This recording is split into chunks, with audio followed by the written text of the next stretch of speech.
હું મંગળુભાઈ ભગત, થાનગઢ શહેર કોંગ્રેસ પ્રમુખ.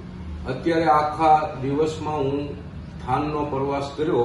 પ્રવાસ દરમિયાન મેં એવું ઘણું જાણવા મળ્યું કે સસ્તા અનાજની દુકાનોવાળા 2 કિલો, 5 કિલો, 3 કિલો એવી રીતે અનાજ ઓછું આપે છે. તો મહેરબાની કરીને ગામના નગરજનોને હું એક વિનંતી કરવા માંગુ છું કે આપનું પાકું બિલ માંગો, ન આપે તો મને કોલ કરો. આ આખા ગામ માટે છે અને ગરીબોનું અનાજ સસ્તા અનાજની દુકાનોવાળા ખાઈ જાય છે.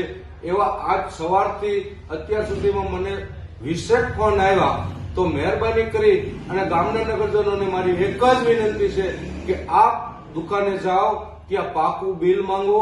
બિલ નો આપે તો અનાજ નો લેતા, અનાજ નો લઈ અને મને કોલ કરો, મામલતદારશ્રીને કોલ કરો અથવા કલેક્ટર સાહેબને પણ આમાં કોલ કરવા આપણે મારી વિનંતી છે કે મહેરબાની કરી અને આપણા ગરીબોના 2 કિલો ઘઉં સસ્તા અનાજની દુકાનો વાળા ખાઈ જાય છે. તો મહેરબાની કરીને હું સસ્તા અનાજની દુકાનો વાળાને પણ મારો એક સંદેશ છે કે તમે ગરીબોને લૂંટવાનું બંધ કરો અને મહેરબાની કરીને આપ બિલ દેવાનું ચાલુ કરો એવી મારી વિનંતી છે.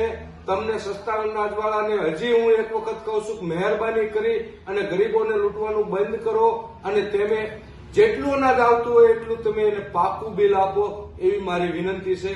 જય હિન્દ, જય ભારત.